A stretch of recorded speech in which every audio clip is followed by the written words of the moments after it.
Muy buenos días a todos los que nos acompañan en el día de hoy. Hoy estamos pues estrenando este nuevo espacio de los FinTalks, donde nos vamos a estar reuniendo el primer jueves de cada mes para compartir pues temas de interés para el sector FinTech.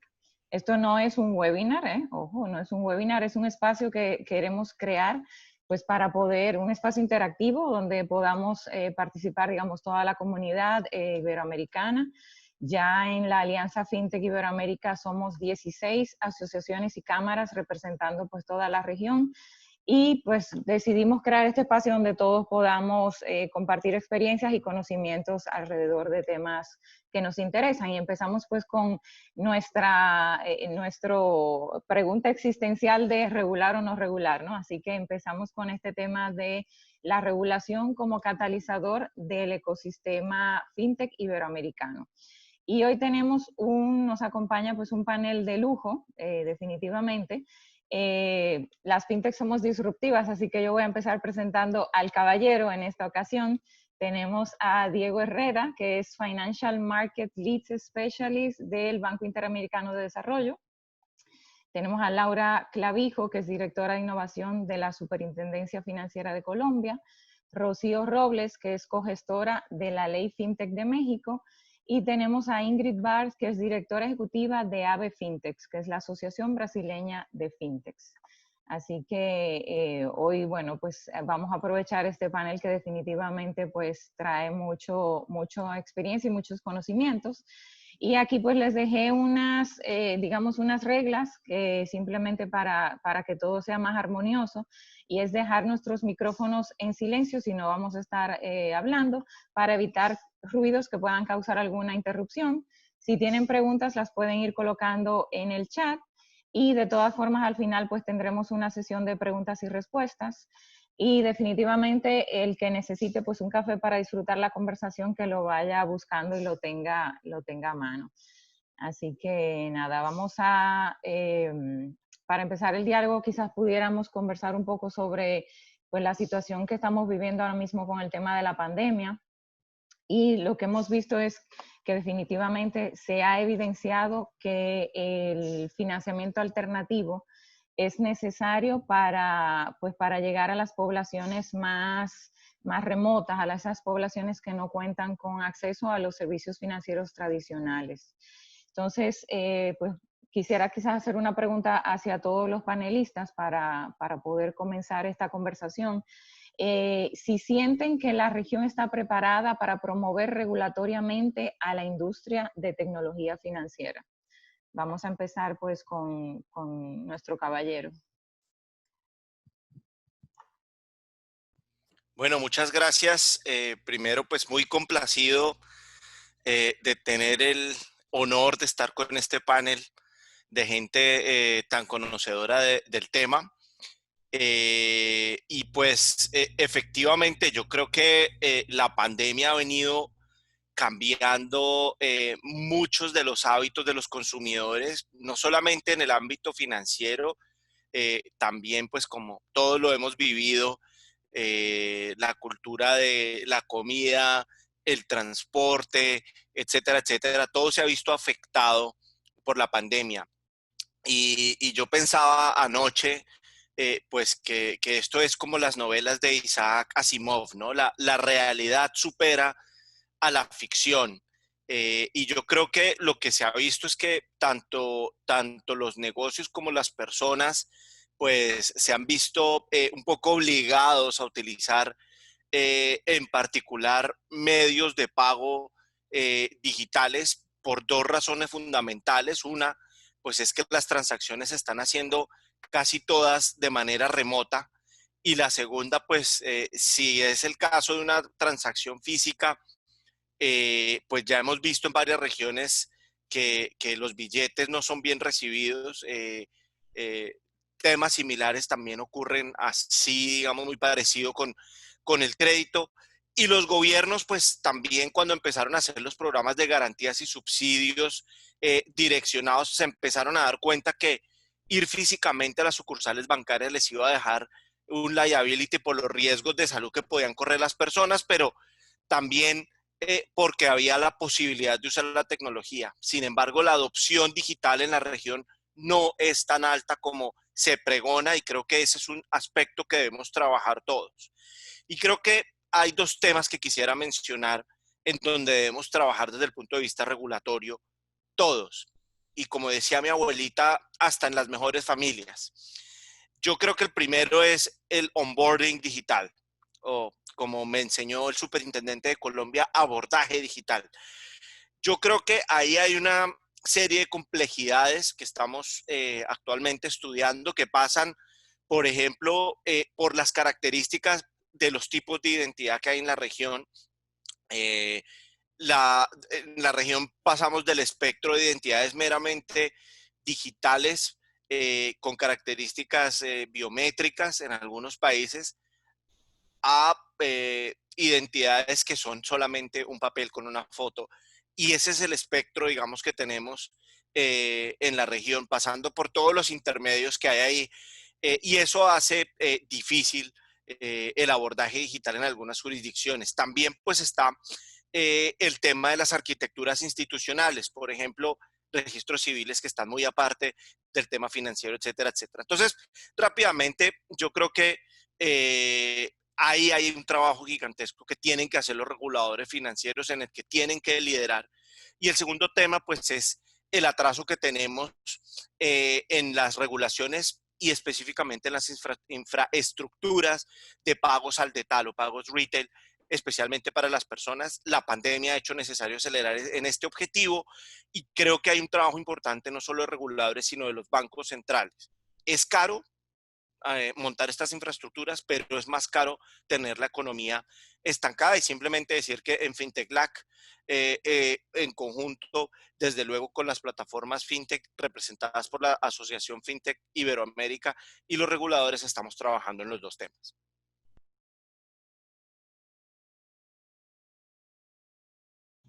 Ay, excelente. Bueno, pues ahora vamos a ver, Rocío, si quieres seguir comentando sobre el tema. Sí, claro, sí, con muchísimo gusto y muchísimas gracias por invitarme. La verdad, ahora sí que tremendo panel que estamos aquí. La estoy muy honrada de estar con ustedes. Y bueno, yo lo que veo, por lo menos en el caso mexicano, es que eh, la industria de crowdfunding, de hecho, nace justo por el tema de una crisis.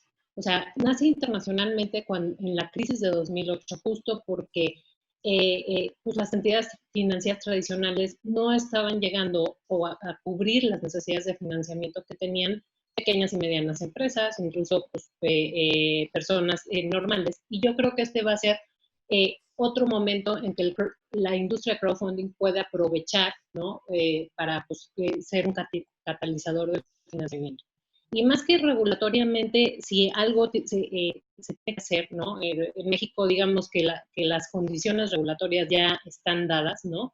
Y que todas estas empresas y plataformas de financiamiento colectivo están en un proceso de regularización, ¿no? Porque ya la ley les exige que sean entidades autorizadas y supervisadas por las autoridades financieras en ese proceso. Lo que siento que más falta es como dar otra serie de condiciones alrededor.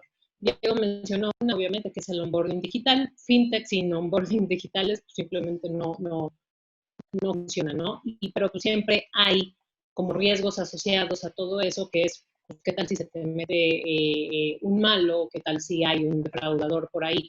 Entonces, hay otro tipo de cosas que tienen también que estar, como empezarse a promover fuera de la regulación propiamente de crowdfunding para que realmente esto sea una adopción. Ahora, económicamente, ¿qué es lo que va a pasar? Y es lo que creo, va a haber mucha solicitud de financiamiento, ¿no? Por que la gente se ha visto disminuida en sus ingresos, pero pues los inversionistas es la propia gente que se ha visto disminuida en sus ingresos. Entonces, pues vamos a ver pues qué es lo que sucede, ¿no? Porque probablemente no vaya a haber muchos excedentes hacia la inversión, pero sí va a haber mucha demanda de financiamiento y por supuesto el crowdfunding pues, puede cubrir ciertas necesidades ahorita con lo que se viene con la pandemia. Definitivamente, ese es uno de los temas que tenemos que atender. Ingrid, ¿qué nos cuentas de parte de Brasil? En Brasil, calma, gracias por la invitación, estoy muy feliz de estar acá con todos ustedes. Disculpa mi español, yo no sé si es mejor, pero si tienen cualquier duda, por favor me preguntan. Entonces, en Brasil, tuvimos una regulación muy buena en 2013, que fue la regulación de arroyos de pagos, que creó la institución de pagos, la institución de pagos que hoy puede, por ejemplo, sin ninguna licencia del Banco Central, puede ofertar las cuentas de pagos. Entonces, yo creo que fue la regulación más importante para abrir el mercado de fintechs en Brasil. Después de esto, tenemos muchas fintechs que ahora son unicornios, como por ejemplo Nubank, Creditas, que empezaron como una institución de pago y ahora son una institución financiera. Mira, después de esta legislación, tenemos una otra que fue de crowdfunding, equity crowdfunding, pero hace 3 años que la CVM está cambiando y mejorando un poquito la regulación, porque, mira, nosotros olhamos mucho el equity crowdfunding en UK y colocamos en 2017 una muy similar, pero Brasil es muy diferente de UK, entonces hasta ahora estamos cambiando un poquito la legislación. Vamos a tener hasta pronto el sandbox regulatorio con la CVM, que va a poner algunas innovaciones en el modelo de equity crowdfunding, como por ejemplo poder tener STO, Security Token Offering. Ahora nosotros podemos, pero no hay lo que hacer con el token. Si tiene el token, no puede cambiar el token. Entonces, nosotros pensamos que en el sandbox la CVM puede poner, por ejemplo, el mercado secundario de los tokens. Entonces, podemos crear pequeñas bolsas de valores, pequeños mercados que se pueden cambiar los tokens dentro de la plataforma de equity crowdfunding. Creo que es una evolución muy grande porque es una alternativa para los proyectos que tienen necesidad de captar dinero para crecer, para crear, y también una alternativa para las personas que quieren hacer inversiones, pero no tienen mucho dinero. Entonces, los tickets para el equity crowdfunding son pequeños. Entonces, nosotros estamos poniendo mucha atención. Estamos esperando hace mucho la CVM de facto empezar el sandbox para que nosotros podamos conocer los proyectos innovadores. Y también ahora nosotros estamos trabajando con el Central Banking, con Open Banking, PIX, el Instant Payments, y también el sandbox con Central Bank, con Banco Central. Es un momento con mucho trabajo para todas las fintechs, para todas las instituciones financieras, los bancos y la sociedad como todo. Después, un poquito más para frente, yo puedo explicar un poquito qué estamos haciendo en Open Banking, en Instant Payments, pero es el escenario que tenemos ahora. No, excelente, qué bueno que estén pues con esa colaboración que definitivamente pues fomenta la innovación. Laura, ¿y qué nos puedes contar del lado de Colombia en este sentido?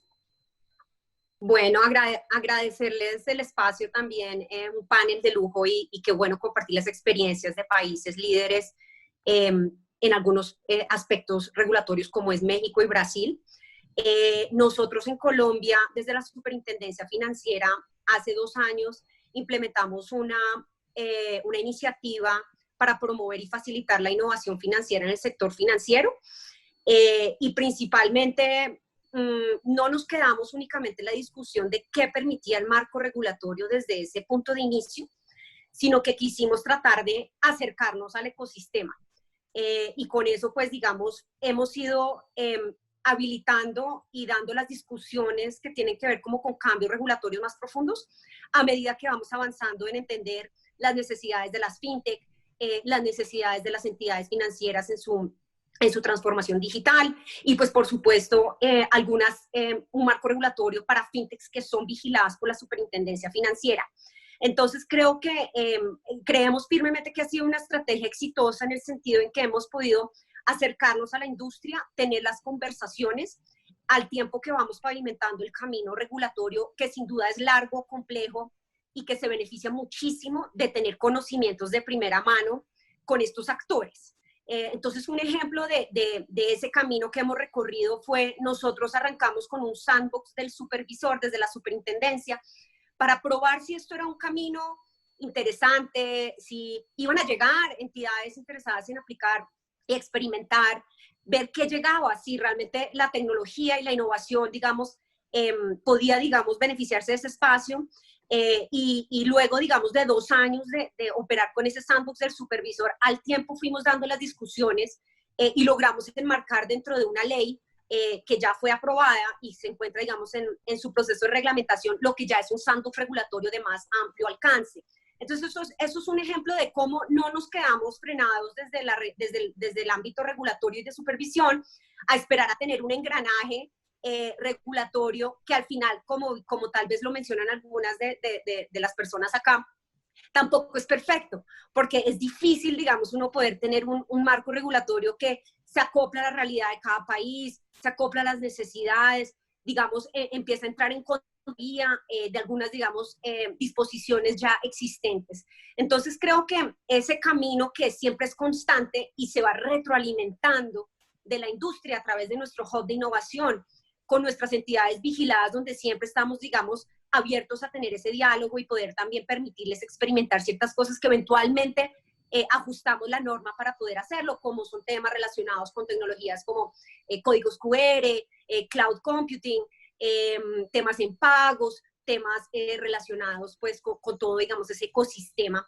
Y ahí vamos, digamos, avanzando en paralelo, porque creo que, y constantemente hablamos con otros países de la región que tal vez no han incursionado este camino, y siempre se quedan un poco en el discurso es que no tengo una ley fintech.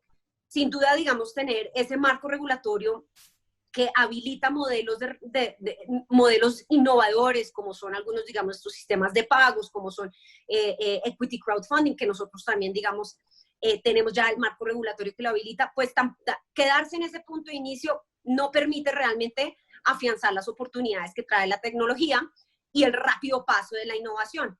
Y tal vez hacer eco a lo que tal vez Rocío mencionaba en el sentido en que vemos que esta coyuntura es una gran oportunidad para terminar de impulsar muchos de estos modelos de negocio, especialmente, digamos, en temas de financiamiento alternativo. Hoy día contamos con una regulación habilitante para el equity crowdfunding en Colombia, pero solo contamos con una compañía que además digamos, hace parte de la Bolsa de Valores de Colombia, y realmente estamos esperando y con ansias de poder traer al mercado y regular, pues ayudar, digamos, en su proceso de autorización a otra serie, digamos, de modelos innovadores. Entonces, en ese sentido, tal vez mi mensaje acá es, hay que empezar con lo que se tiene, el camino se va haciendo al andar, y esto es constante, esto es retroalimentado, esto es entendiendo también las dinámicas que una coyuntura tan complicada como la que vivimos, pues nos posa, digamos, de cara a este ecosistema. Tal vez ese es como el mensaje en términos de regulación y por supuesto las discusiones se van dando. actualmente en Colombia, y también un llamado a atención que en la actual coyuntura hay mucho interés por salir a hacer en regulación muchas cosas para poder habilitar de mejor forma el onboarding digital, para poder darle más peso a algunas autoridades en temas, digamos, relacionados con protección de datos. Y al final, pues también es un momento donde hay que pensar si ese marco regulatorio es el que nos va a permitir llevar el ecosistema más allá. En Colombia estamos viviendo un momento pues de muchas dificultades desde el punto de vista, como muchos países de la región, de las necesidades, digamos, de las pymes, sobre todo de obtener financiamiento. Además, negocios que no están, digamos, habilitados para arrancar, dado, digamos, el confinamiento alargado que hemos tenido en Colombia. Pero por el otro lado vemos una adopción inmensa en lo digital, que ha sido impulsado gracias a una serie, digamos, de pequeñas acciones que han tenido gran impacto en los últimos años en temas de vinculación digital, de poder, digamos, irrigar al sistema con subsidios y recursos de alivio en la actualidad a través de cuentas digitales. Y eso, digamos, ha sido algo que hemos visto con mucho potencial. Además, el comercio electrónico ha tenido una disparada impresionante, crece cada semana al 8%, y eso era lo que crecía anualmente. Entonces vemos mucho pasando en adopción digital. Sin duda hay, digamos, la contrapartida de eso es que quienes están quedando atrás están solo ampliando la brecha, un poco haciendo eco también a lo que decía Diego, y es, hay mucho todavía por hacer en vinculación digital, y lastimosamente quienes están quedando atrás son la población rural, los jóvenes desempleados, personas que no tenían financiamiento y en esta situación sí que menos, pero por el otro lado se da un importante salto en adopción digital, y debemos afianzar este momento para ver qué podemos, digamos, continuar habilitando pues en el marco regulatorio, y esa es nuestra tarea desde la superintendencia. Sí, no, escuchándolas definitivamente, o sea, aunque nuestros países tienen pues diferencias a nivel regulatorio y de estructura, pero las necesidades de nuestras poblaciones definitivamente pues son similares. Y sé que recientemente pues el BID estuvo trabajando con temas de encuestas a nivel regulatorio. En ese sentido, una pregunta entonces para Diego, de cuáles son quizás las áreas donde pues hay una mayor necesidad de un arbitraje regulatorio desde el punto de vista pues de las asimetrías que puedan generar estos efectos anticompetitivos en el mercado para el acceso a servicios financieros. Diego, ¿qué piensas al respecto?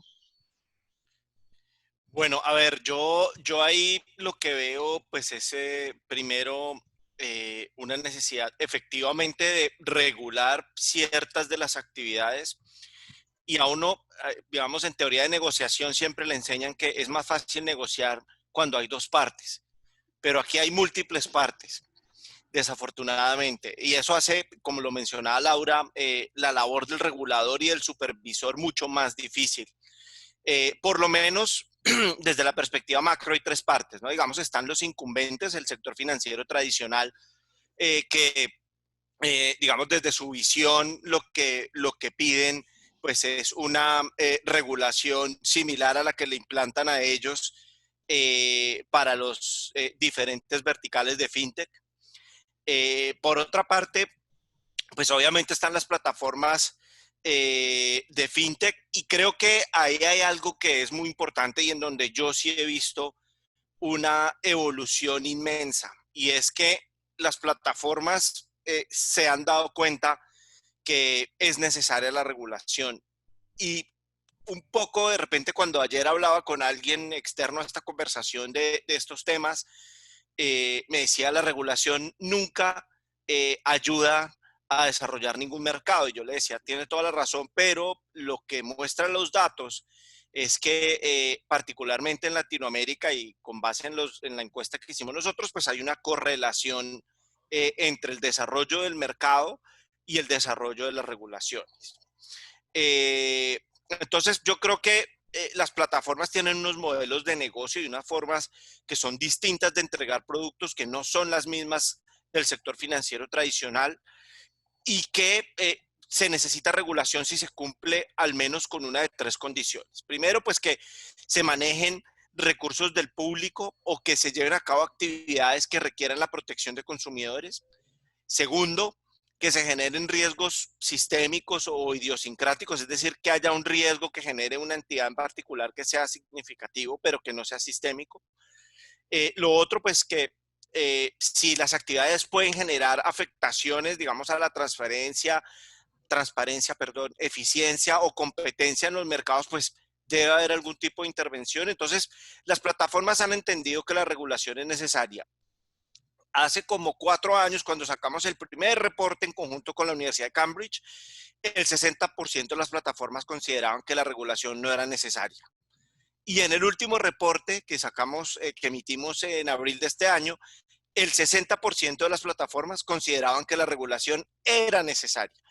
Entonces, claramente, ese cambio de visión durante estos últimos 4 años, pues, tiene parte el efecto de que las jurisdicciones con mayor regulación generan, o las regulaciones, más bien, las jurisdicciones que tienen regulación generan mayor tracción. Eso es lo que estamos viendo.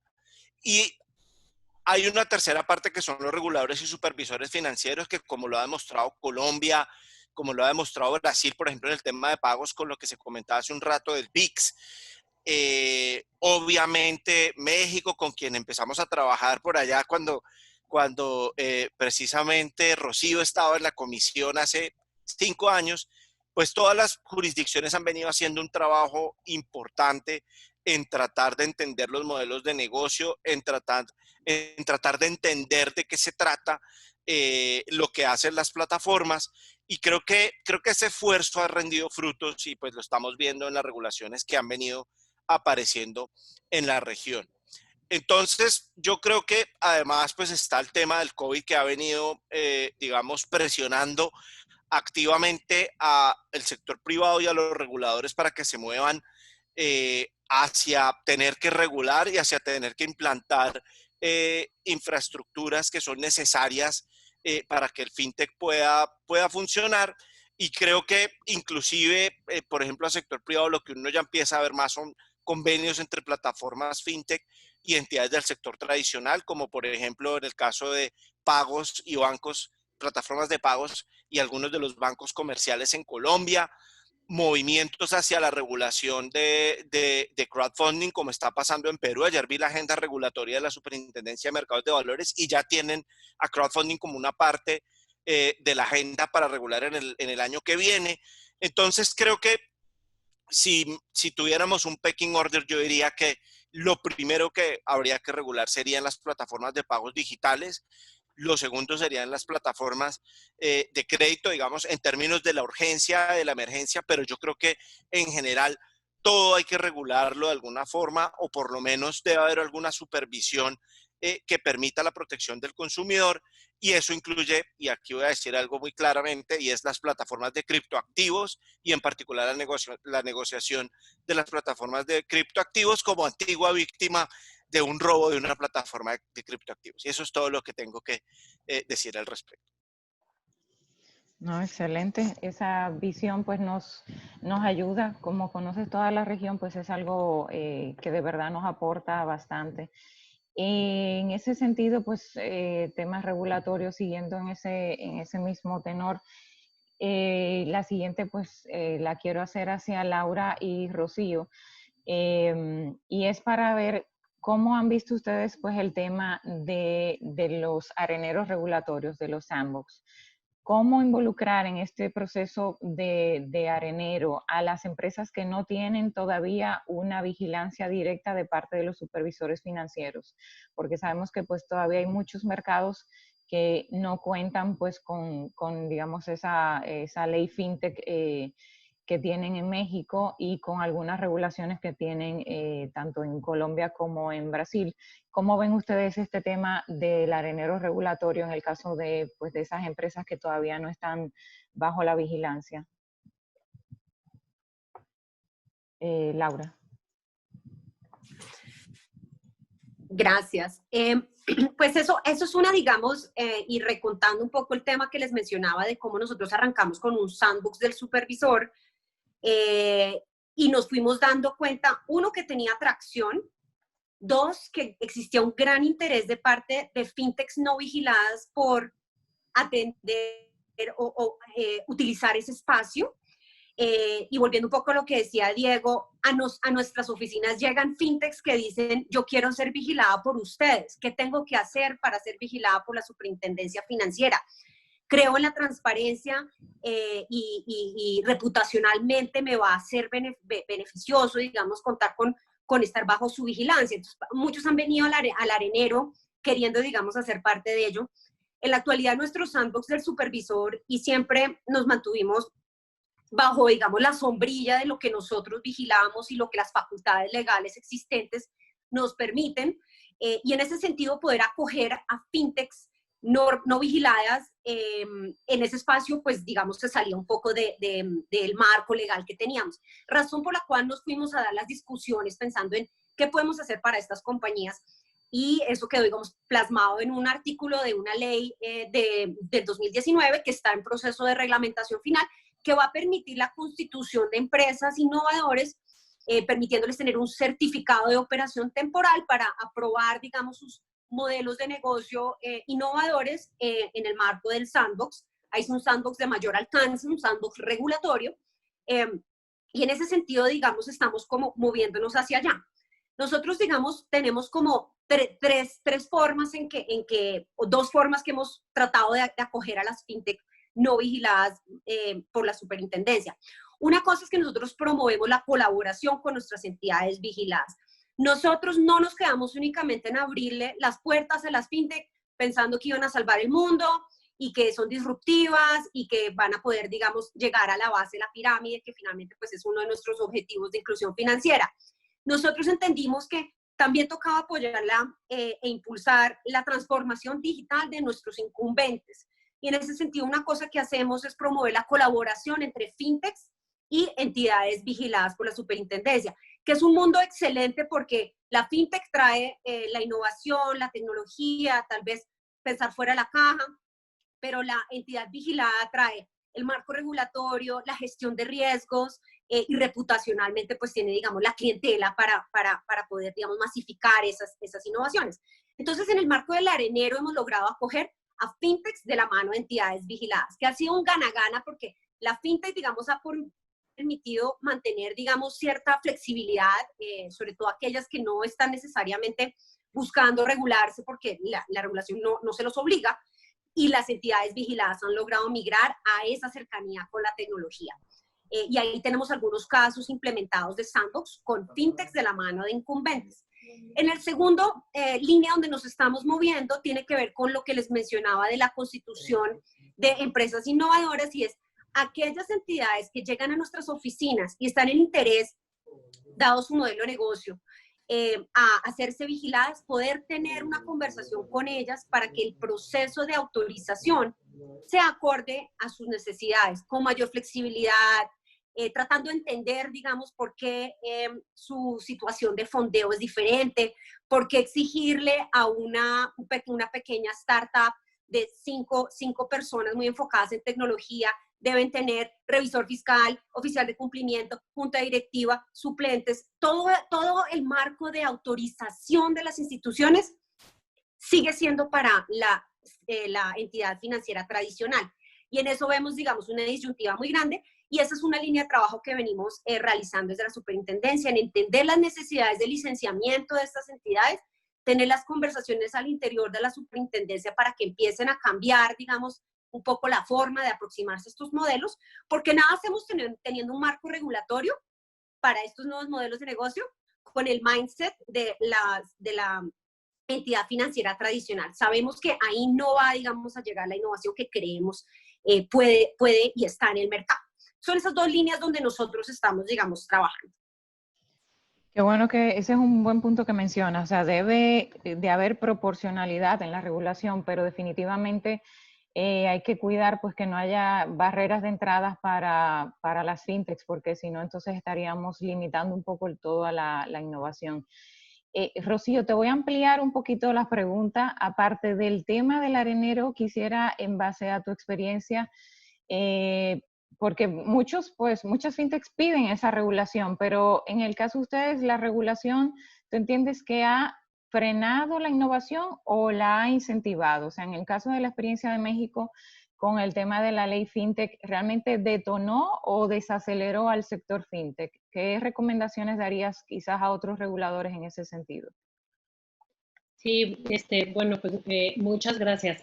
Si quieres, empezamos por la parte del sandbox. Justo el sandbox está hecho para esto, ¿no? Para que esas empresas que no están reguladas, pues tengan un primer acercamiento con las autoridades y expliquen sus modelos de negocio, e incluso se puede abrir este diálogo que es importantísimo para, sobre todo los reguladores que pues, no están dedicados a ver cómo avanzan las tecnologías o estudiarlas, ¿no? Entonces, es justo como ellos también se llegan de información y además información práctica que ven y que están ahí de cómo se están desarrollando estas tecnologías y entonces sí decidir si hay un riesgo que se debe de cubrir regulatoriamente hablando, ¿no? Y una cosa muy importante que también pues cabe mencionar, no toda innovación tiene que entrar al sandbox. Si tú haces que todas las tecnologías financieras que haya fuera deban de entrar al sandbox para poderse, digamos, contratar masivamente, puede ser incluso un freno a la innovación, ¿no? Entonces, en el diseño de los sandbox regulatorios tiene que estar como claro esto, ¿no? Que debe de haber, para empezar, a lo mejor un proceso o una licencia como ya lo dijo Laura, ¿no? Donde, pues sí, obviamente es muy caro una licencia tradicional, entonces esos modelos son los que tienes que abrirle las puertas para flexibilizar pues, los costos de cumplimiento para poder probar esas innovaciones. Pero de entrada, pues no todo tendría que entrar al sandbox, ¿no? Y en la parte de México, cuando se estaba discutiendo la ley FinTech, ¿no? Había como, bueno, varias caras dentro de la industria. Había unas que decían, definitivamente yo sí quiero regular, porque cuando voy a hacer rondas de inversión y demás, lo primero que me dicen es, bueno, ¿y a ti quién te vigila y demás? ¿No? Entonces, les daba como cierta certeza. Había también ahí temas regulatorios donde estas fintech estaban como en la orillita de pues, supuestos de captación irregular, supuestos de ofertas públicas irregulares y demás. Entonces, sí, ellos sí veían que necesitaban definitivamente un marco donde les diera certeza de que lo que estaban haciendo estaba bien, porque eso los iba a ayudar justo a traer financiamiento. Entonces, digamos que yo creo que toda esa expectativa se cumplió, porque hoy el apetito todavía de inversiones en fintech en México es súper amplio, todavía, bueno, vamos a ver después de la pandemia, pero había mucho apetito en inversión en empresas fintech en México. Entonces, digamos que por esa parte fue. Luego estaba como la parte tradicional que pedía un piso parejo, ¿no? Y eso es como no entender muy bien que los modelos fintech no son iguales a los modelos tradicionales. Habrá cosas que sí son, que tendrán riesgos comunes, ¿no? Y entonces ahí se tendrá que dar un tratamiento similar, pero hay muchas cosas que no son comunes y que pues ahí sí puede haber una diferenciación. Entonces yo creo que también en eso México va por un buen camino, porque sí se está poniendo una regulación ad hoc, digamos, a este tipo de nuevos modelos y que son muy distantes esa regulación a los modelos tradicionales de regulación, ¿no? Y después estaba la última cara que decían, ¿no? Que la ley FinTech pues iba a sobreregular y que iban a matar la innovación y que el sector FinTech iba a morir en México y demás, ¿no? Y es más, cuando vino la fecha, digamos, límite para que todas las FinTech que tenían que ahora ser entidades financieras, convertirse en entidades financieras y pedir una autorización para seguir operando, ¿no? Pues se esperaba que iba a llegar una empresa y la verdad es que no ha pasado. De un marco de más o menos 200 fintech que teníamos previstas cuando yo estaba trabajando ahí, que iban a llegar al sector, yo sí esperaba que iba a haber pues, una consolidación del sector. Pero de esas empresas ya llegaron 100 a la Comisión Nacional Bancaria y de Valores a pedir su autorización. Y ahora que estoy fuera y como consultora pues, de muchas fintech, obviamente, sigo viendo que hay un apetito por pedir esas autorizaciones, ¿no? Incluso pues ya están también las cifras, ¿no? Diego ya dijo una cifra muy alentadora donde pues sí parece que hay una correlación entre el marco normativo y el crecimiento del sector, e incluso pues, los radares de Finovista han demostrado que también México ha ido creciendo en el sector fintech. Entonces yo creo que la ley fintech pues sí vino a poner orden, o sea, porque definitivamente y era una de las cosas que se buscaba, que hubiera un crecimiento ordenado con estas plataformas, pero definitivamente sí las ayudó a que el sector pues, se siguiera promoviendo y ya bajo un marco de certeza, que eso lo necesitaba tanto los inversionistas que están viendo a las fintech como a los propios usuarios de ahora estos servicios innovadores. Bueno, excelente. Eso es bueno saber entonces para los que estamos en proceso, ¿no? Que definitivamente esas regulaciones están ayudando a fomentar la innovación. Y en el caso, ahora voy con una pregunta para Ingrid. En el caso de Brasil, que es pues uno de los mercados, el gran mercado, ¿no? De Latinoamérica por el volumen que representa, y ya sabemos también que pues tiene varias iniciativas en temas de arenero regulatorio y de temas de crowdfunding, como mencionó Ingrid anteriormente. ¿Qué tipo de regulación están tomando ustedes como referencia? ¿Están quizás viendo un poco más temas que maneja Reino Unido, temas de Singapur, de Estados Unidos?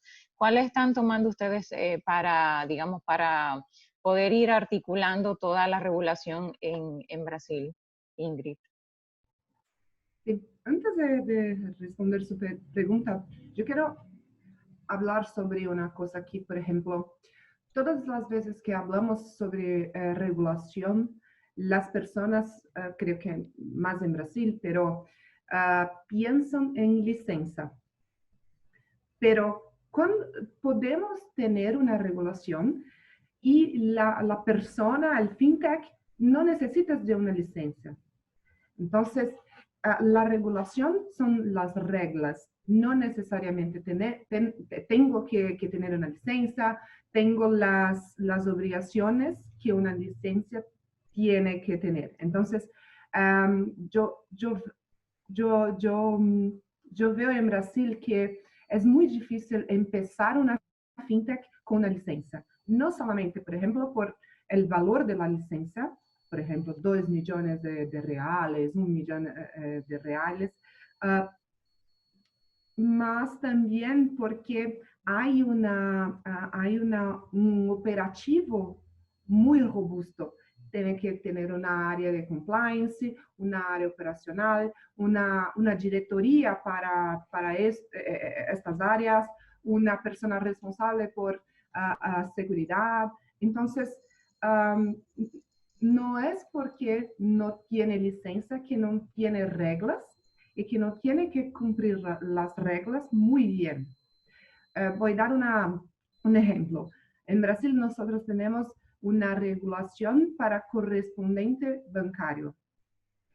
No es un banco, pero es una entidad que se conecta a un banco y tiene los productos vende los productos de este banco y no tiene una licencia específica. Muchas fintechs hoy están trabajando como correspondentes bancarios sin licencia, pero tienen reglas. Ahora estamos trabajando para cambiar un poquito la legislación, porque es una legislación muy antigua que se pone como, por ejemplo, mucho ambiente físico.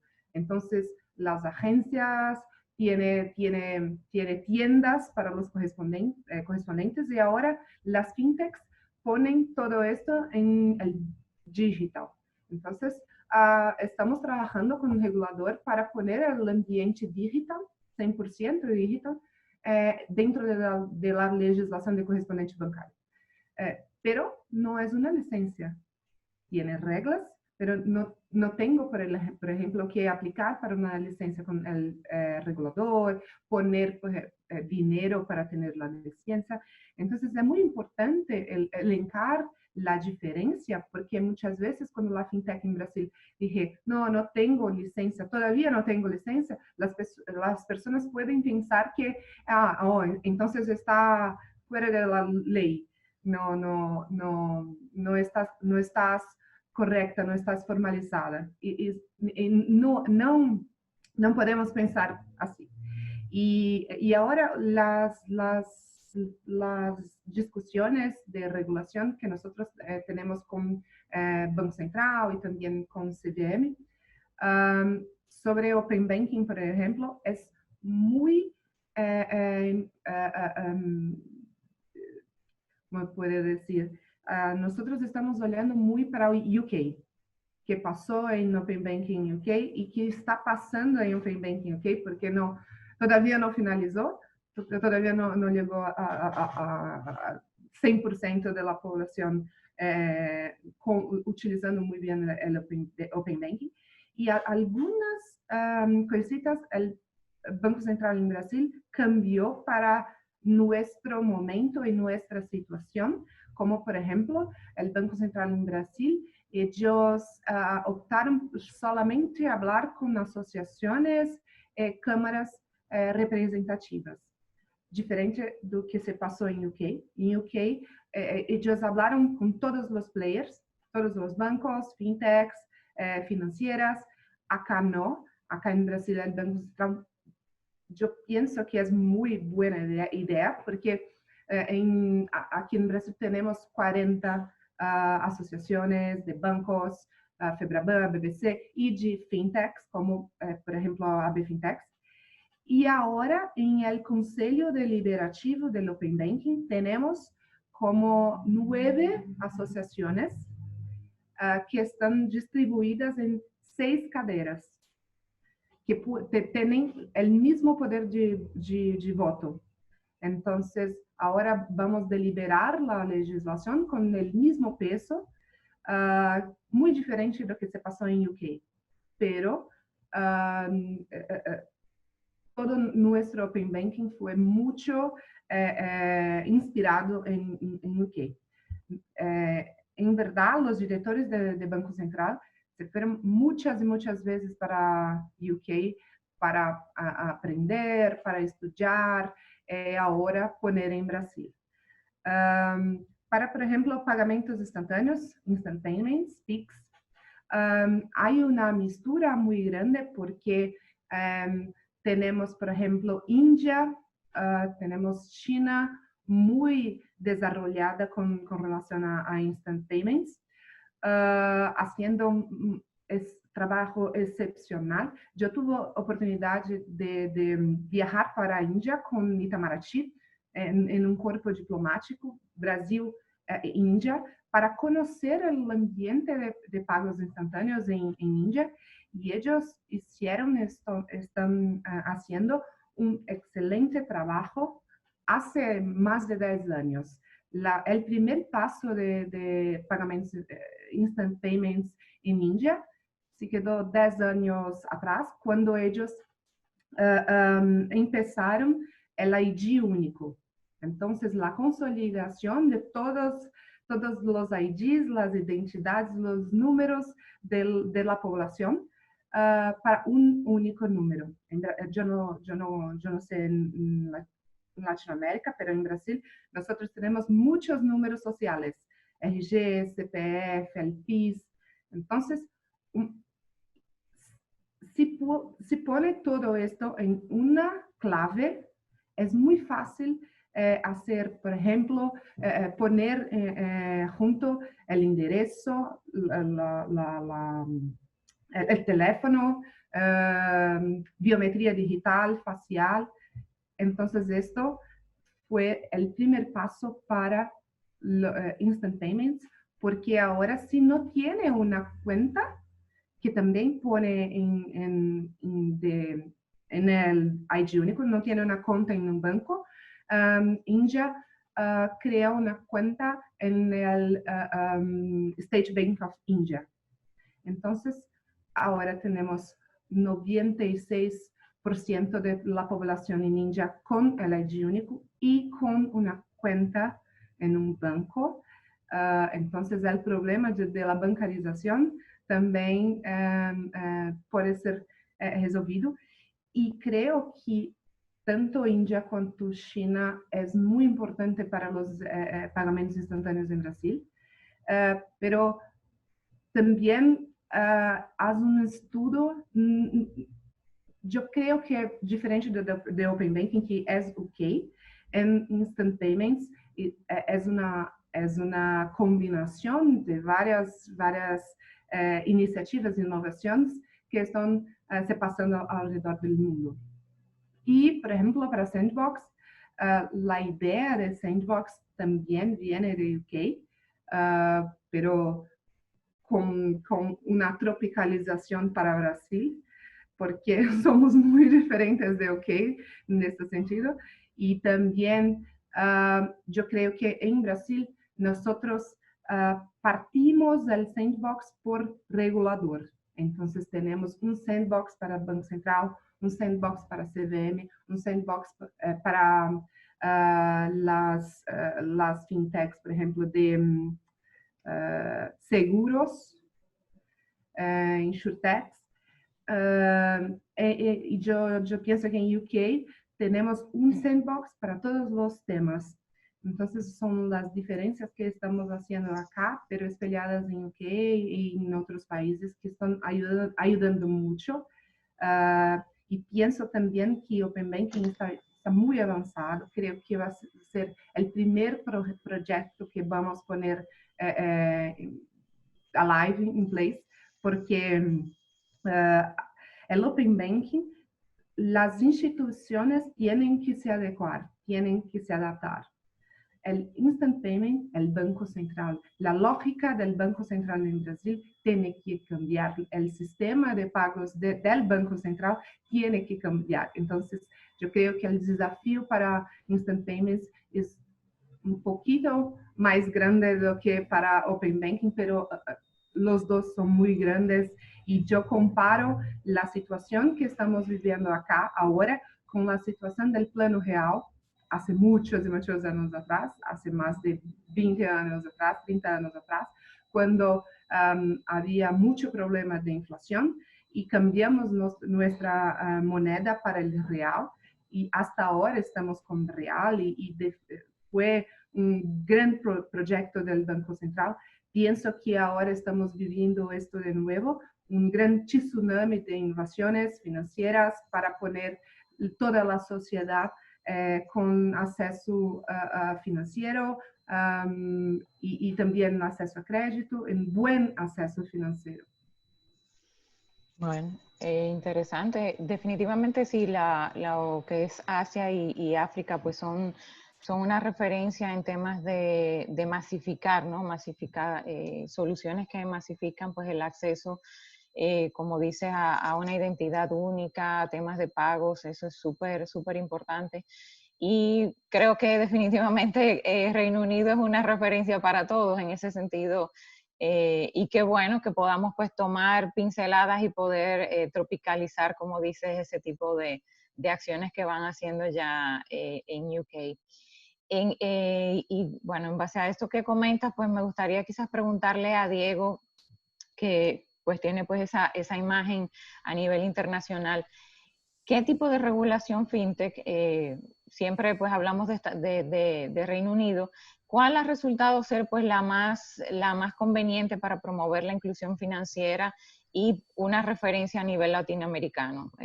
Quizás sea igual el caso de Brasil, pero quisiera pues confirmar con Diego que tiene esa imagen global, ese picture, ¿no? A nivel global. Bueno, muchas gracias. Lo primero es que quiero comentar rápidamente que vamos a publicar un mapa dinámico que vamos a estar actualizando mensualmente con la regulación de fintech en toda la región. Se me olvidó mencionar eso, que es muy importante. Pero muy importante. Porque les va a servir de referencia a las fintech, les va a servir de referencia a los reguladores y lo vamos a hacer por verticales y por innovaciones. Entonces eso va a ser súper importante y lo vamos a estar publicando más o menos en un mes. Estoy ahorita trabajando incansablemente para que quede muy bien hecho. A ver, lo otro es que yo creo que yo empecé a estudiar este fenómeno del fintech, digamos, aplicadamente por allá a finales del 2013. Con el BID empezamos a documentar los temas de manera estructurada en 2014 y el primer acercamiento con un regulador fue precisamente la Comisión Nacional Bancaria de Valores de México hace 5 años, justamente con Rocío liderando la regulación de crowdfunding y fuimos la primera y digamos, esto es algo que es verdad, fuimos la primera entidad multilateral que en serio se puso a hacer fintech en la región. Fuimos los primeros que publicamos sobre temas regulatorios, fuimos los primeros que publicamos sobre el ecosistema, ¿no? Entonces, en todo ese estudio, pues yo estoy de acuerdo que el modelo británico es el más exitoso por 3 razones. La primera es que, digamos, tuvieron una gran capacidad de adaptación, adoptaron rápidamente por un problema que tuvieron, pero lo adoptaron muy rápidamente, una regulación de crowdfunding. Luego se dieron cuenta que había más, digamos, emprendedores de lo que ellos pensaban inicialmente y crearon el primer sandbox regulatorio. Luego se dieron cuenta que las plataformas iban más allá de sus propias fronteras y trataron de crear un sandbox global que hoy terminó en el GFIN, que muchos son parte del GFIN, y luego crearon un hub para empresas innovadoras con una unidad de advice, de consejo, ¿no? Entonces, ellos lo que han hecho bien desde esa perspectiva es que se han adaptado bien para supervisar y para regular de manera adecuada el mercado fintech, pero también para fomentarlo. Y una cifra que habla del trabajo es que 140 firmas se han postulado para participar en el sandbox en 4 años, en 6 cohortes, con todos los verticales posibles, plataformas de pagos, cripto, crédito, todo.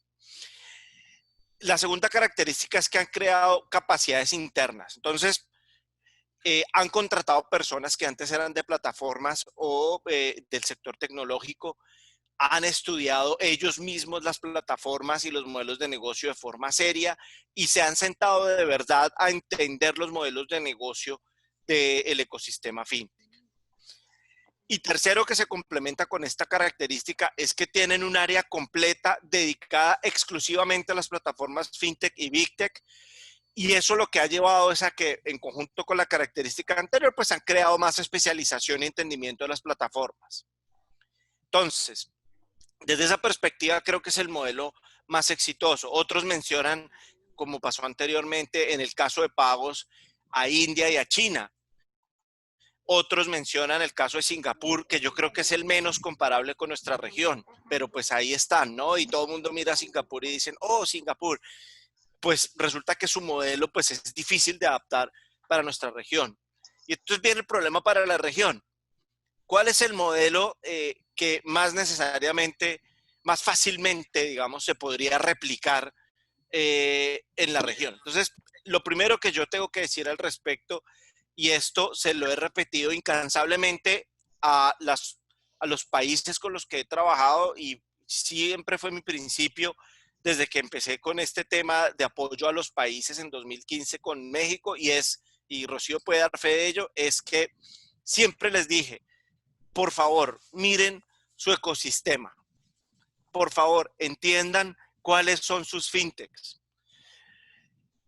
No todos los modelos, y aquí hay una palabra que no me gusta usar, que ustedes la han usado, que es tropicalizar. Yo creo que aquí la cuestión no es de tropicalizar, aquí yo creo que la cuestión es de crear los modelos regulatorios y los modelos de supervisión que se adaptan a cada uno de los ecosistemas. Y en ese sentido, por ejemplo, solamente para comparar 2 jurisdicciones que son precisamente los ejemplos y las más avanzadas de la región, que son México y Brasil, pues tienen 2 ecosistemas completamente distintos, 2 arquitecturas legales y de supervisión y regulación completamente distintas, mientras que la gran parte, por ejemplo, en el caso de México, la gran parte de la supervisión, recae sobre la comisión y en el tema de pago sobre el Banco Central. En Brasil hay una división mucho más fragmentada porque institucionalmente el supervisor no es integrado, tienen un supervisor para bancos, un supervisor para seguros, un supervisor para fondos de pensiones, un supervisor para mercados de valores, ¿sí? Entonces eso hace que cada país tenga que adaptarse a sus digamos, a su situación, y eso tiene unas consecuencias importantes a la hora de hacer la regulación y la supervisión. Y lo otro, pues, es que nuestra tradición legal de derecho civil que heredamos de los españoles, nos lleva a que haya que definir con claridad las facultades legales que tienen los supervisores, y dentro de esas facultades, en casi todas las jurisdicciones, no está la de fomentar mercados. Entonces, yo creo que ahí hay algo importante que revisar. Ese paradigma está cambiando en el mundo y va a tener que cambiar en la región, pero es un cambio que va a ser súper lento y es un cambio que va a requerir una transición, entre otros, de la calidad y cantidad de abogados que tenemos en los mercados. Y creo que tenemos que darnos cuenta también desde otra perspectiva que estamos en la región caminando en el camino correcto. Digamos, estamos yendo por la dirección correcta, pero todavía hay mucho trabajo por hacer. Sí, eso sí lo tenemos claro, nos queda mucho por hacer. Sabes que aquí, más que tropicalizar, decimos aplatanar, porque se consume mucho el plátano, entonces aquí todo lo aplatanamos. Bueno, menciona Diego, pues definitivamente que sí, tenemos algunas regulaciones y algunos mercados pues que son referencia, y siempre pues hablamos de la ley FinTech. Entonces, aquí quisiera pues quizás abordar a Ingrid y a Laura, porque aunque tenemos esa ley FinTech en México, pero en Colombia y en Brasil pues también se han desarrollado algunas regulaciones particulares por verticales, como ya ustedes han mencionado, y quisiera pues que nos cuenten un poquito sobre, aunque ya han dado algunas pinceladas, pues un poquito sobre su experiencia, cómo entienden que es el camino a seguir en temas regulatorios, quizás para otros mercados que estamos, digamos, iniciando pues ese camino, y ustedes definitivamente pues son la referencia para nosotros. Quizás empezamos por Laura.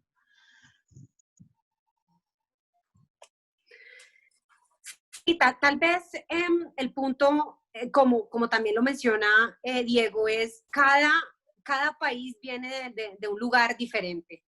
Nosotros en Colombia tenemos una tradición pues nefasta en temas de esquemas piramidales, lavado de activos, fraude. Entonces, tenemos una regulación que de antaño está muy enfocada a atender de una manera muy proteccionista a los consumidores y evitar, digamos, ese tipo de desfalcos, con una regulación en materia de captación de recursos del público que es increíblemente limitante a la hora de poder testear nuevos modelos de negocio.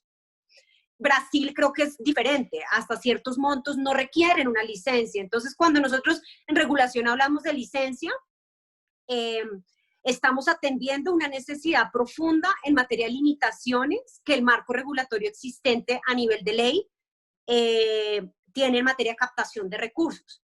Eso nos lleva a pensar todos estos nuevos modelos de negocio desde diferentes aristas. Si captan recursos del público, deberá tener algún marco regulatorio, y ahí tenemos lo relacionado con equity crowdfunding. Tenemos un marco legal para impulsar el mercado de valores que pudimos, digamos, a nivel de decreto de regulaciones secundarias, habilitar lo relacionado con equity crowdfunding, atendiendo, digamos, esas disposiciones del marco legal, digamos, para el mercado de capitales. Entonces, pues no tenemos como una colcha de retazos donde hemos podido encajonar algunos modelos de negocio. Por ejemplo, nuestra regulación en materia de bancos habilita, es totalmente pertinente para la banca digital. Entonces, en materia de como neobancos o bancos, no tuvimos que hacer, digamos, unos cambios sustanciales, y hoy día la regulación aplicable a bancos, digamos, físicos, de estos incumbentes, aplicaría para la llegada, digamos, de un banco 100% digital, y es así como también nos estamos moviendo. Entonces, como ven, nosotros, todo esto para decir que además, si uno tiene un único regulador o supervisor, en nuestro caso, pues también facilita algunas, digamos, disposiciones a la hora de querer implementar sandbox, tener un diálogo común y más un playing field más a tono a través de las diferentes segmentos. Entonces, pues todo esto como para decir que todos tenemos un punto de inicio diferente, así las dolencias puedan ser similares en materia de querer, digamos, profundizar los temas de inclusión financiera, proteger a los consumidores y, por supuesto, gestionar riesgos. ¿Cuál es el camino a seguir? Y tal vez cuando nosotros arrancamos en esta tarea hace ya 2 años, pues creo que en el mundo también se estaban dando discusiones respecto a qué tenía que regularse y qué no. Y creo que esas discusiones se han ido, digamos, atenuando, plasmando en todos esos documentos que tal vez Basilea, el Financial Stability Board han establecido, donde creo que hay más claridad hoy día de qué de estos modelos innovadores debería estar, digamos, entrando dentro de un marco de regulación, dada, digamos, la captación o la necesidad de proteger a los consumidores e inversionistas, y que tal vez, pues dependiendo de cada jurisdicción, queda, digamos, por fuera de ese marco regulatorio, por lo menos, digamos, en el caso de Colombia. Entonces, pues creo que también ya estamos en un punto donde esas discusiones de si un modelo P2P tenía que estar en la regulación o no, creo que ya todos estamos sin perjuicio de que lleguen nuevas innovaciones, pero creo que la cosa ha ido fraguando un poco y siempre estamos mirando un poco lo que plantea Basilea, el FSB, y entendemos cuál es el camino, digamos, a dónde ir.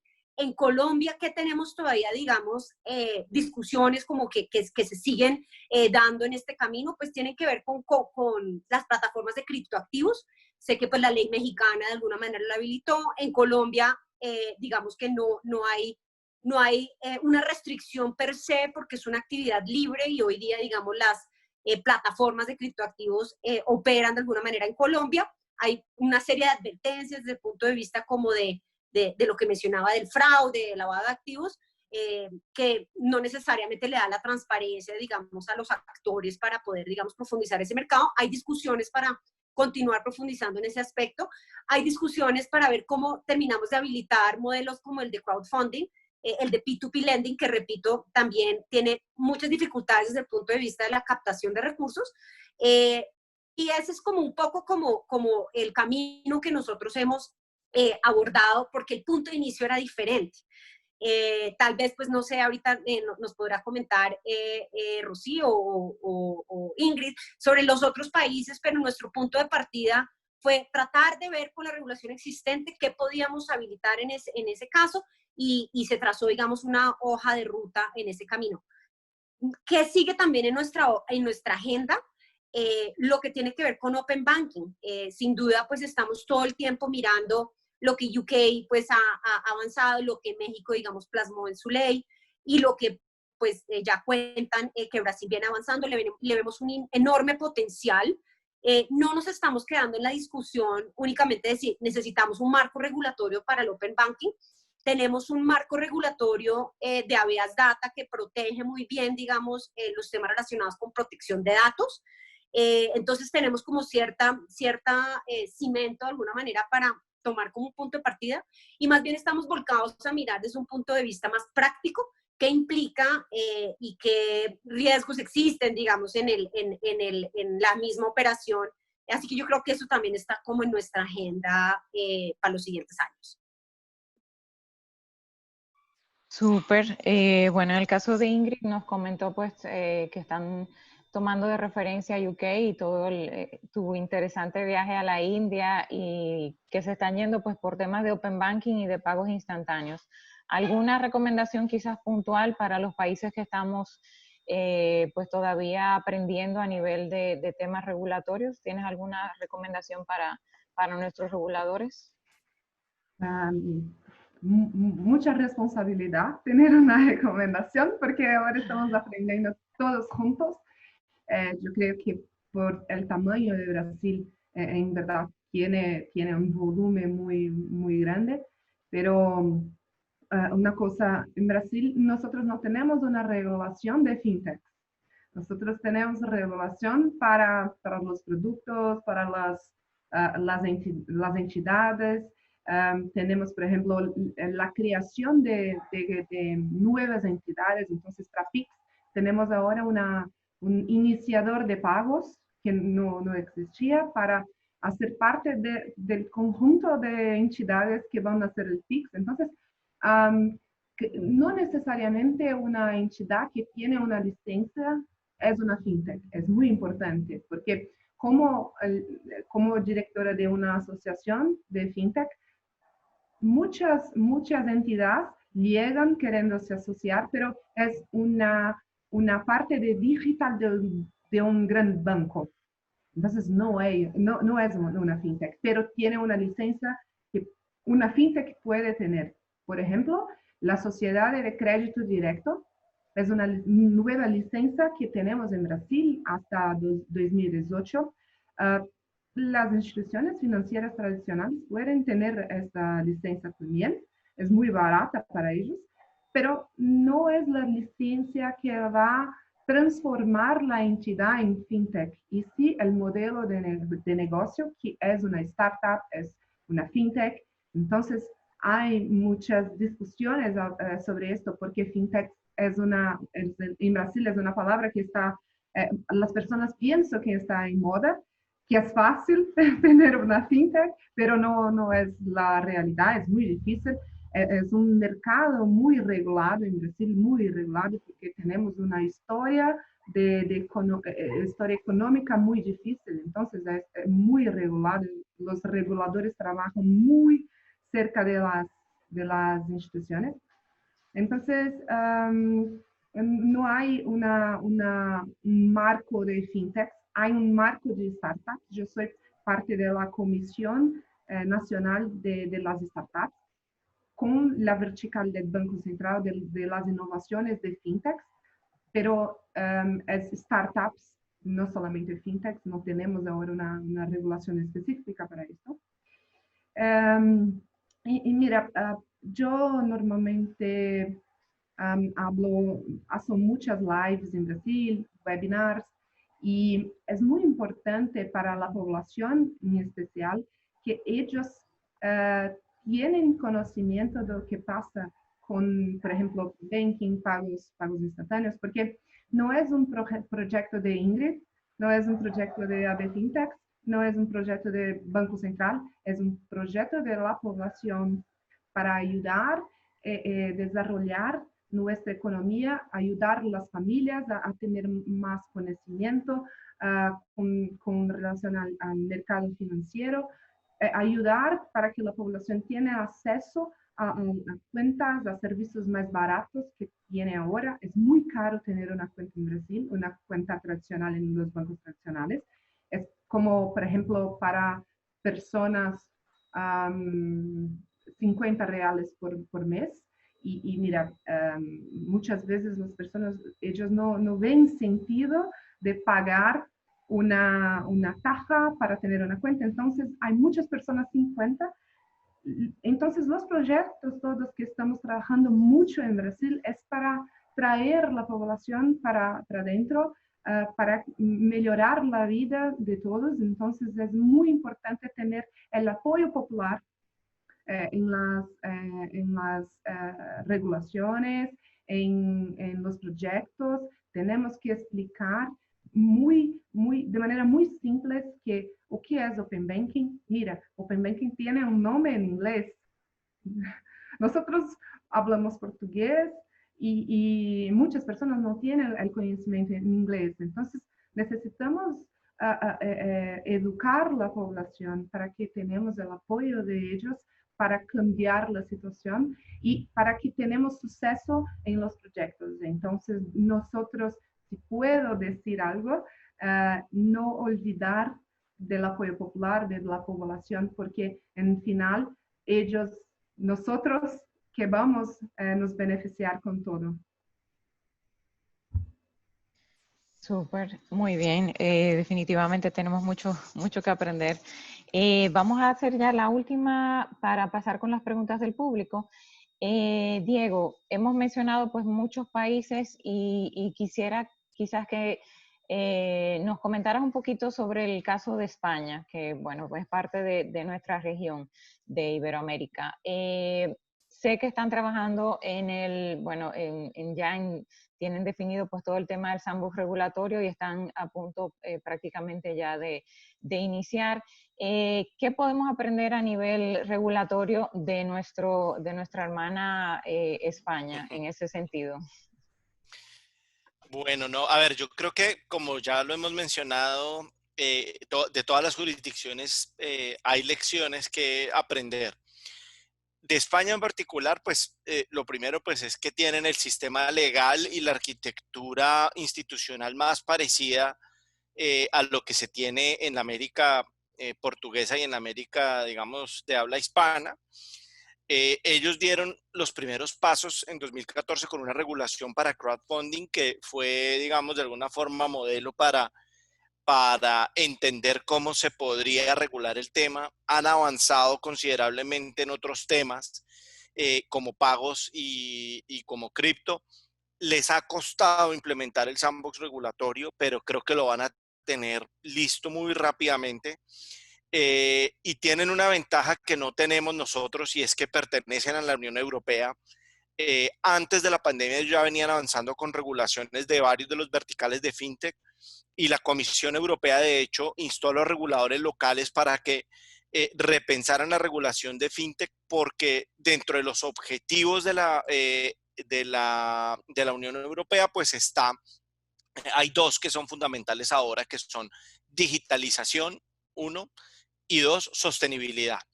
Entonces, creo que esos dos temas son fundamentales y desde la perspectiva digital en particular, creo que es fundamental tener en cuenta que van a tener que hacer algo especial al respecto.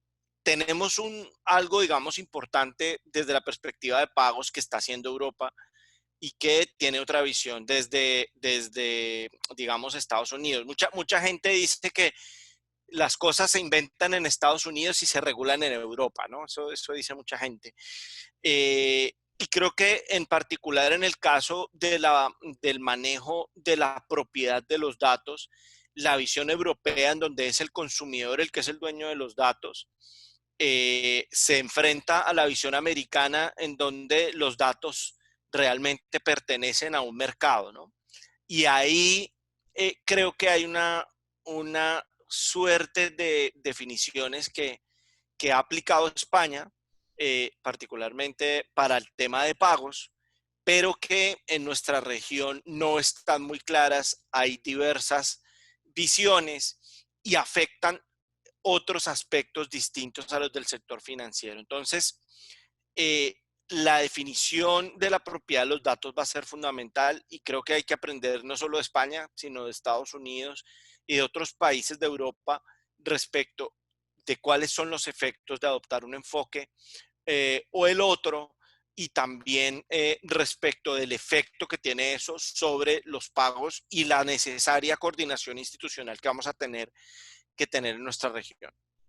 Pero de nuevo, lo más importante es regular para el mercado en el cual uno está. Copiar regulaciones no funciona porque los supuestos, los backgrounds, etcétera, etcétera, cambian y no necesariamente lo que haya en otras jurisdicciones es lo mejor. Yo creo que hay que reconocer nuestras realidades, pero también creo que hay algo importante que tener en cuenta y es que los organismos supranacionales de regulación, el Bank for International Settlements, que es el organismo que agrupa Basilea, IOSCO e inclusive ICE, que hace todos los temas de seguro, están mirando el tema fintech. De todos hay que aprender, de todos hay que tomar, digamos, sus recomendaciones y yo la verdad espero, en particular en el caso de Basilea, que con el FinTech Hub que montaron, pues hagan algo que valga la pena, que no tranque el desarrollo de FinTech y desafortunadamente, tengo que decirlo, creo que mucho de la, digamos, de la ortodoxia regulatoria va a tener un efecto sobre los resultados de ese FinTech Hub que está montando Basilea. Esperamos, confiamos en que haya una visión nueva con ojos renovados de lo que es el panorama FinTech para que podamos de alguna forma regularlo apropiadamente en nuestra región. No, bueno, excelente. Definitivamente, como dices, esto es coger y dejar, ¿no? O sea, no se puede hacer un copy-paste y ya, sino que hay que ir analizando qué funciona y qué no. Vamos ahora a pasar con algunas de las preguntas. A ver, la primera dice, pregunta para Inés y Rocío. ¿Le puede, para ayudar a saber los pasos que hay que seguir, aplicamos para la ley en México, para la licencia en México, perdón, y estamos a la espera de una ley fintech en República Dominicana? ¿En qué avance está la ley en este último país? Bueno, pues te comento que, bueno, él después especifica que lo que trabaja es temas de pasarela de pago, tarjeta de débito y wallet. En el caso de República Dominicana, y luego pues le damos el paso a Rocío, tenemos ya la regulación de sistemas de pago que va a contemplar lo que es la figura de agregadores y va a crear lo que es la cuenta de pago electrónico, pues ya estuvo para consulta pública, ya están analizando todas las observaciones. Lo bueno es que pues Banco Central, para los que no están en contexto, aquí vamos a tener un cambio de gobierno en las próximas 2 semanas y por suerte anunciaron ya que Banco Central se mantiene sin cambios, lo cual es bueno porque pues va a haber continuidad en el caso de esta regulación que está a punto de salir. Ya analizaron todas las observaciones y entiendo que pues le falta bien poco para que las fintechs puedan ya estar cubriendo esta nueva figura que es de la EPE, Entidad de Pago Electrónico. Así que eso viene y va a ser algo bien positivo. Rocío, si quieres comentar sobre las licencias en México. Sí, aquí es bien importante y sobre todo en el tema de pagos hacer como una diferenciación clara. La ley FinTech no regula todos los modelos FinTech, solo regula los modelos donde realmente pues, se determinó que se requería autorización por los temas que ya dijo Diego. Uno era el primero, la recepción masiva de recursos del público. Entonces, cuando eres una fintech de pagos donde estás recibiendo los saldos y administrando los saldos de tus clientes, definitivamente necesitas una licencia como institución de fondos de pago electrónico y la ventanilla es la Comisión Nacional Bancaria de Valores, ¿no? La ley prevé los requisitos de información y documentales que deben de presentarse. La comisión, a su vez, los turna al comité interinstitucional, que está conformada por la Secretaría de Hacienda y Crédito Público, por el Banco de México y por la propia comisión, para que estas autoridades hagan el análisis de la respectiva información y, en teoría, en un plazo de 180 días máximo, tendría que pues, darse una resolución de si pues, se aceptó o no se acepta o no la autorización de esa empresa. Y por otro lado, cuando eres una fintech que no estás administrando los saldos de tus clientes, pero que tienes funciones de agregador, como ya lo dijeron, que son las pasarelas de pago, ¿no? Que facilitas pues la recepción de pagos con tarjetas, códigos QR, etc. Eso no necesita propiamente de una licencia, ¿no? Cuando eres agregador en específico de pagos con tarjetas bancarias, nada más hay que registrarse ante la Comisión Nacional Bancaria de Valores, pero no es una licencia, es decir, no hay una regulación más allá de ese registro y algunas otras obligaciones que se tienen, pero no eres ni siquiera te consideran una entidad financiera, a diferencia de las instituciones de fondos de pago electrónico. Pues esa es prácticamente como la regulación. Ahora, la ventaja de la institución de fondos de pago electrónico, que pues sí es una licencia, sí obviamente absorbe costos regulatorios más, pues, un poco más costosos, es que puede hacer las funciones de agregador y pasarela de pagos. Entonces, digamos que si tienes la licencia de institución de fondos de pago electrónico, puedes tener wallets electrónicos y además hacer el servicio de agregación. Súper, a ver, aquí tenemos otra pregunta. Bueno, esta es para Diego y Laura. ¿Cómo avanzan en la regulación de plataformas de criptoactivos y si están a medio camino entre la innovación y la prohibición, teniendo en cuenta todo el tema de de lavado de activos? Laura, si quieres tú primero. Gracias. En Colombia se vienen discutiendo diferentes proyectos de ley para la actividad relacionada con criptoactivos desde hace un par de años. No sea tal vez el proyecto de ley que más tuvo, digamos, acogida y que de alguna manera, pues, recoge de alguna manera la posición de algunas, digamos, de las autoridades que en esta materia, pues, se han pronunciado, Banco República, la Superintendencia, la UIAF, que es la entidad, digamos, encargada de los temas relacionados con lavado de activos, no tuvo éxito en su última etapa, pero ahí se siguen, digamos, dando esas discusiones y sus proyectos de ley, digamos, están como cursando.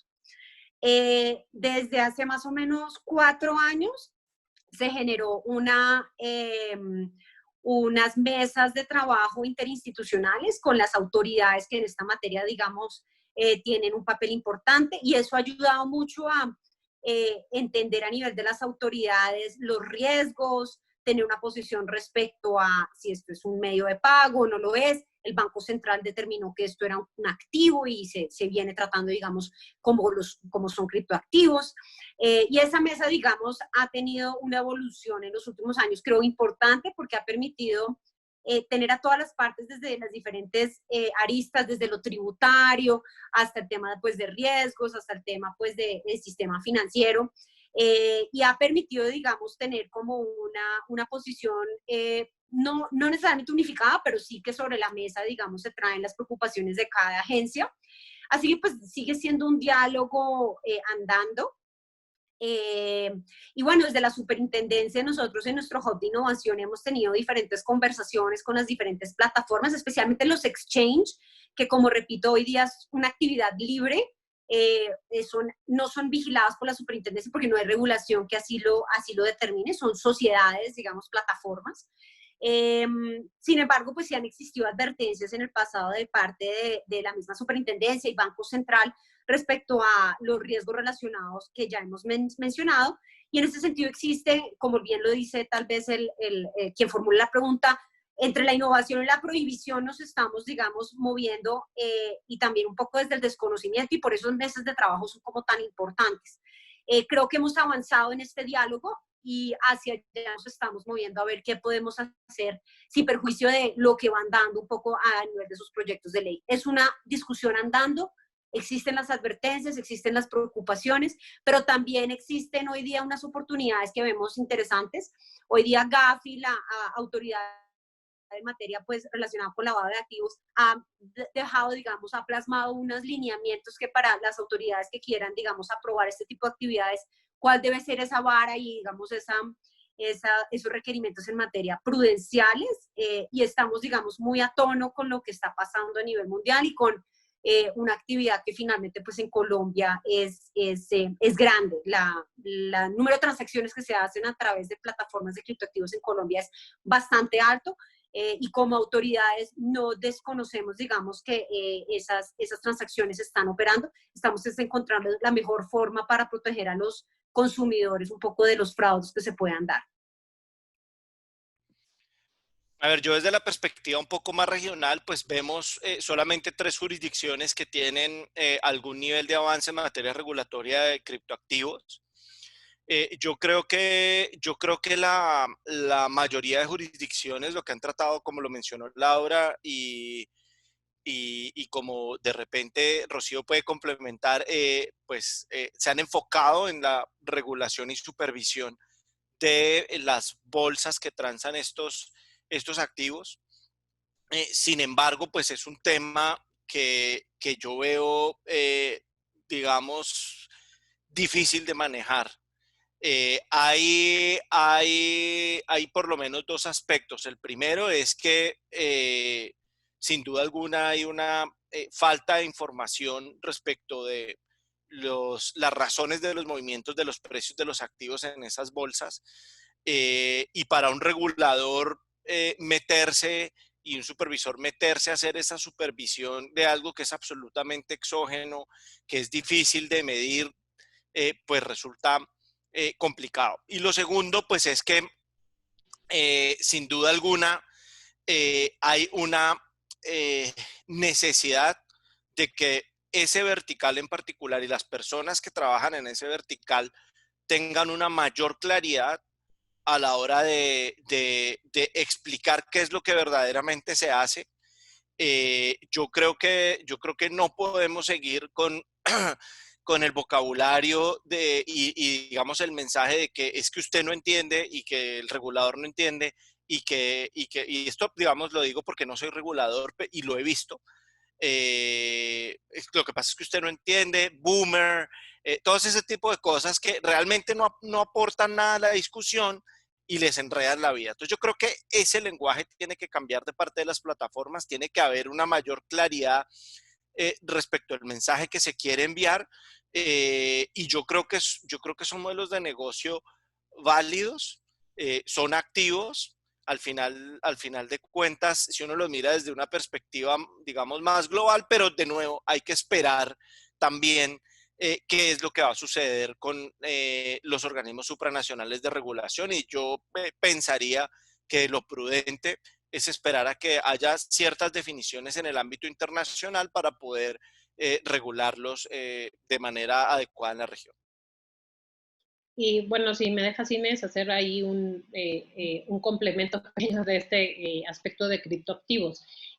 Efectivamente, además, como menciona Diego, todavía no hay una definición a nivel internacional. El único que ha dicho, organismo supranacional que ha dicho algo respecto de activos virtuales ha sido Gafi, y lo que sí ha dicho es, bueno, pues las plataformas harán lo que sea, pero tenemos que tener un KYC, ¿no? De todos los usuarios y todas las transacciones que se están haciendo aquí.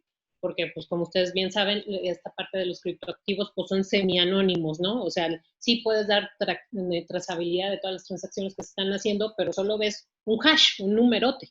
Entonces, ¿quién está detrás de ese hash? Pues, quién sabe. Entonces, Gafi sí es lo que ha dicho. Pues todas estas plataformas donde se están negociando esos criptoactivos, tenemos que descubrir quién está detrás de ese hash, ¿no? Entonces, en ese aspecto, digamos que México ya caminó tanto con la ley FinTech y junto con la reforma a la ley, con la expedición de la ley FinTech, se hizo una reforma a la ley federal para la prevención del lavado de dinero mexicana. Y entonces, digamos que hoy en México todas las plataformas operan fuera del ámbito regulado financieramente hablando, pero sí tienen una obligación de identificación de estos clientes.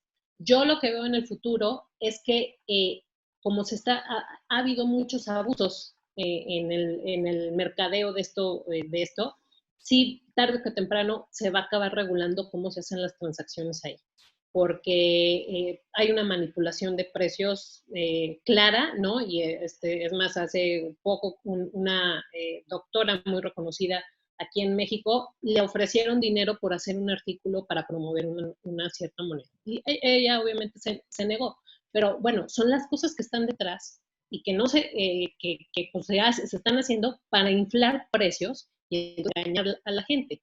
Y además, estas monedas van a la gente que no es sofisticada en materia de inversión. Entonces, tarde o que temprano, los reguladores van a tener que empezar a ver esos aspectos y va a haber una intervención regulatoria, estoy segura, justo por estos abusos que están empezando, o que ya existían desde antes, ¿no? Pero que, digamos que ahorita se me hizo evidente con esto que le pasó a mi amiga. Sí, eso es un tema. Bueno, nos hemos pasado por unos minutos. Nada, comentarle algunas conclusiones que fui aquí anotando. Implementar onboarding digital o abordaje digital se hace cada vez más crítico. FinTech LAC y la Alianza FinTech Iberoamericana estamos trabajando de la mano para poder fomentar un ecosistema que promueva la innovación. La regulación definitivamente debe ser un habilitante para la innovación, debe de estudiarse el mercado y entender cuáles son los modelos que existen en ese mercado antes de adoptar cualquier referencia. Y como mencionó Diego, pues hay una correlación entre el desarrollo del mercado y el desarrollo regulatorio. El path, digamos, o el camino que han tomado, pues hasta ahora los mercados han sido pagos digitales y pagos inmediatos, plataformas de crédito, dar prioridad a los temas de protección del usuario y habeas data, y por último todo el tema de Open Banking. Así que nada, agradecerle pues a nuestro panel, recordarles que reserven sus agendas. Este nuevo espacio de FinTalks va a estar pues el primer jueves de cada mes en este horario, y la idea es compartir con ustedes temas de interés para el sector FinTech. Los próximos temas pues vamos a tener temas de onboarding digital, temas de crowdfunding y cualquier otro tema pues que a ustedes quieran entender y que pues nos comenten quizás a través de nuestras redes. Les pongo aquí el linking de la alianza para que nos sigan y ahí puedan estar pendientes de nuestro próximo evento. Así que muchísimas gracias a nuestros panelistas y disculpen que nos pasamos por unos minutos, pero estos temas son demasiado interesantes.